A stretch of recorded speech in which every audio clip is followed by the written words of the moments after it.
Well, hello! Welcome back to my channel. Deshauna here to talk about some friggin' books. These are my favorite books of 2018. Now, I did 10 for my least favorites. Technically, there are 14 books on this list, but 4 of them were rereads. So, they kind of count. So really, it's gonna be 10 books that are new to me that I read in 2018. Starting off with a book by a dear friend of mine that I cannot wait for it to come out. I did rate it and review it because it was pretty much completed when I read it for the round of beta reading. There are just minor edits that she is making to the book, and that book is Peace and Turmoil by Elliot Brooks. And so yeah, she's gonna have it being published in, March? This was a 4-star read, 7.66 on my 1 to 10 scale. I said in my review of it that I think is a pretty high compliment from someone, and I hate saying this, but like for a self-published book, because it is a self-published book, and you know, not throwing shade to anybody who has a self-published book, but if people don't put as much effort into it, you can tell. And traditionally published books, that doesn't mean that they're great. There's plenty of traditionally published books where I'm like, what is this writing, you know?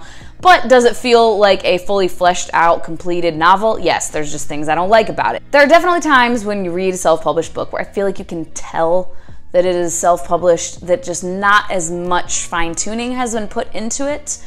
If that makes sense. Again, I hope I'm not offending anybody. I am actually very seriously considering self-publishing my book, just for reasons that Elliot has talked about, actually, the freedom and everything. At any rate, what I'm trying to say is I honestly forgot I was reading a self-published book, and I totally forgot that I was reading a book by a friend. I am clearly biased with this book because I know Elliot in real life and we're good friends. Like, I love her to pieces. So obviously I have some bias here, but legitimately while I was reading it, I kept forgetting, like, oh shit, this is Elliot's book. Like, you know what I'm saying? So I just felt like that was a pretty high compliment to give the book. And then same rating, 4-star, 7.66, but this was a reread, was Empire of Storms by Sarah J. Maas. I've reread that whole entire series prior to Kingdom of Ash. So yeah, and I like the series. So kind of on the list, but doesn't really count. And then The Bells by Danielle Clayton. This was a 4-star read, 7.83 on my 1 to 10 scale. I know this book has gotten like kind of mixed reviews, but I really liked it. Like, I enjoyed it thoroughly. I thought it was so interesting. The cover of the book is so beautiful and just pretty and pink and delightful. It's pretty dark though. The book itself is pretty dark, and I just really enjoyed what it said about our society and beauty standards and everything, and just thought it was really interesting. I thought it had a very good villain. Like, this villain, whew, this bitch she's something else. And she's just like fucked up. And I like those types of villains where they're not just necessarily coming right out and being like, I'm the bad guy, haha, I'm just evil all the time. Like, they're fucking with people, and this chick is fucking with people all the time and manipulating people very well. And those are the scariest types of villains to me. Same rating again, 4-star, 7.83 on my 1 to 10 scale, was Harry Potter and the Prisoner of Azkaban.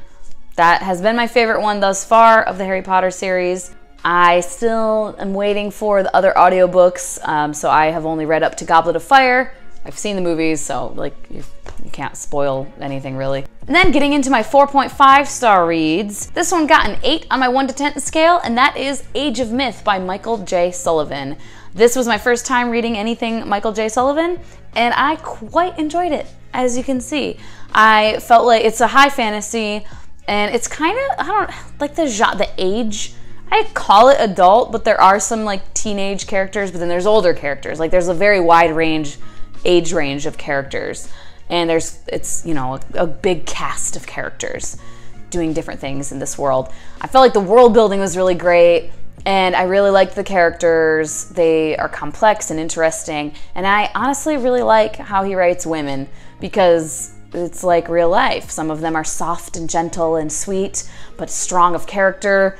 Some of them are soft and gentle of sweet and maybe not strong necessarily of character or anything. Some of them are strong physically and very like, go get him, I'm gonna beat some ass.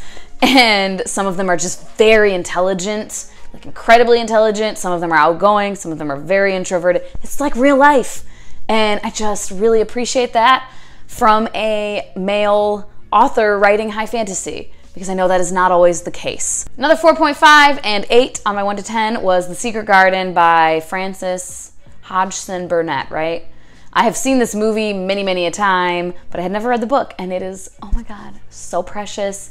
One of my all-time faves, like, as far as just like precious, sweet tales. I just loved it. And then again, 4.5 and 8 on my 1 to 10 scale is The Dark Descent of Elizabeth Frankenstein by Kiersten White. Not surprising that I enjoyed this because I love the Conquerors, why the fuck? The Conquerors Saga trilogy by Kiersten White, And I Darken, Now I Rise, Bright We Burn. I really love that series. I love Kiersten White's writing, but you know, sometimes you can read an author's one series and then not like the other one. But I thoroughly enjoyed The Dark Descent of Elizabeth Frankenstein. Loved Elizabeth Frankenstein as a character. She was top notch. And it was like creepy, but without being scary, but it was pretty creepy in parts. I was like, oh, getting the shivers a little bit, you know?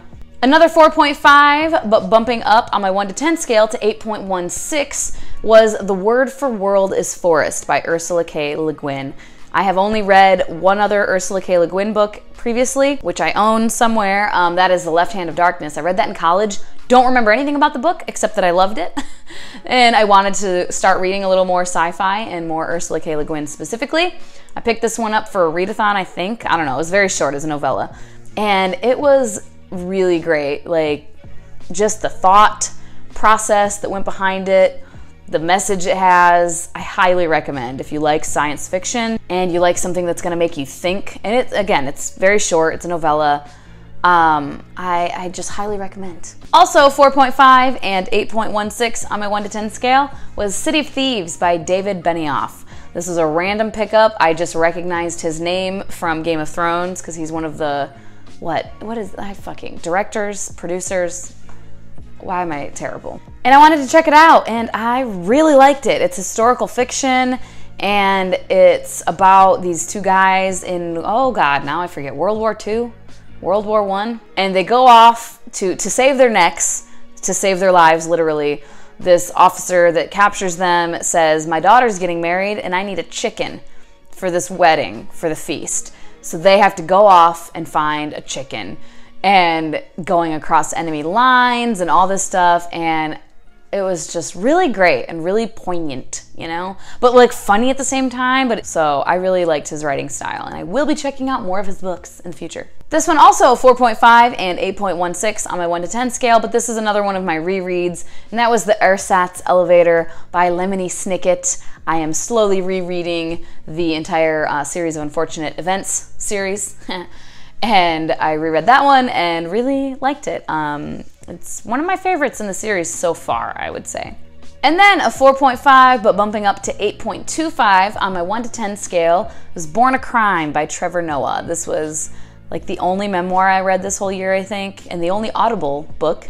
I just had it left over from my membership with Audible. Finally decided to get around to it and thoroughly enjoyed it. And I will repeat what everybody else says about this. If you can get it on audio in some fashion, do that, because it's a great audiobook. And then 4.5, but bumping up to 8.3 on my 1 to 10 scale is another reread, and that is Crown of Midnight by Sarah J. Maas. This one ended up being like my top favorite of the series on my reread. And then one of my only 2 5-star reads this year, and it's a 9 on my 1 to 10 scale, and that was Jane Steele by Lindsay Fay. I was pleasantly surprised with this book. I personally loved the writing style. It's a Jane Eyre retelling, and I know not everybody loves it, but it just worked for me. I thoroughly enjoyed Jane Steele as a character. I'm not even familiar with Jane Eyre, so I don't know, maybe that's why some people don't like it. I'm not sure. Maybe it's the writing. Who knows? But yeah, I just really liked her as a character. I liked the plot, and the writing style was just my shit. And that is the top as far as new books, like books that were new to me that I read in 2018. That's the highest rated one. The actual highest rated book that I read in 2018 is another one of my rereads, and that is The Hunger Games, the other 5-star read, and this was a 9.3 on my 1 to 10 scale. And I mean, it's The Hunger Games. You know what it's about. It's one of my favorite books of all time, one of my favorite series of all time.